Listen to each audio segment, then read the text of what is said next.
Anyway, we ourselves are very optimistic that we will do our resume our traditions.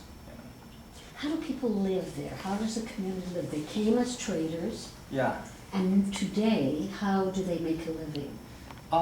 Today, people there are basically engaged in different occupations. Say, I work in China, in Kaifeng, as a travel agent.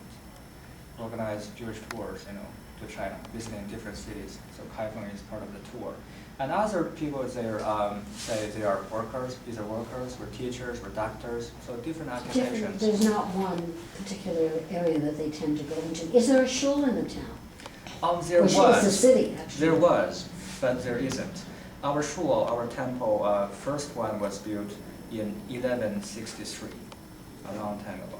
And it stood on the original spot until 1850s, when it fell into decay. Because the lower reaches of Yellow River passes by the suburbs of Kaifeng. And in history, floods from the river destroyed the city and the community many times. So eventually, 1850s, the temple or the shul, fell into decay just because the Jews in Kaifeng became so ignorant, and because they began to be involved in the Chinese Confucian studies.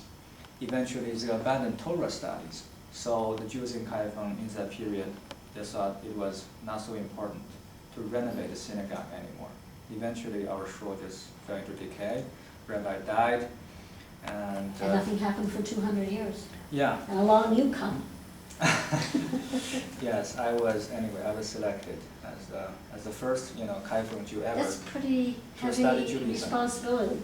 How do you feel about that? I felt very happy, and also the whole, all of Jewish descendants in Kaifeng were very happy that a person representing all of them went to study the stuff and then came back and began to share, so that it's good for the So community. They're open. They're wanting to learn. They're wanting to observe. They're eager. They're They're eager, especially young people there. They're eager. Are there young people there like you? Yeah, there are some young people there, and which we consider, our hope, that even after I came back, because I was the first, so after I came back, 18 others young people were sent To Israel. to Israel, and they are studying there, and hopefully will come back to, help the community. You're a tour guide, and you take tours to other cities where there was or is a Jewish presence. Is there a Jewish presence anywhere else? Yes, except Kaifeng. So Kaifeng is a place where... And where is it located, Kaifeng? Kaifeng is about 800 kilometers away south of Beijing. So basically we say Kaifeng is located in East China. So except Kaifeng today, also in Harbin. Harbin is a city in northeast China. Bordering on Russia. Many Russians. Closer to the Russian border. Closer to the border. So in Harbin, there was a Jewish community. Many Russian Jews, came and settled down there. But somehow, after the war, they left China. So there are Jewish sites in Harbin. But not Jews. Now, no Jews, but only sites. Say the biggest Jewish cemetery in the Far East is in Harbin. I often, take my tourists, from America, from many places, and I show them around in Harbin. And also another city which has Jewish sites is Shanghai.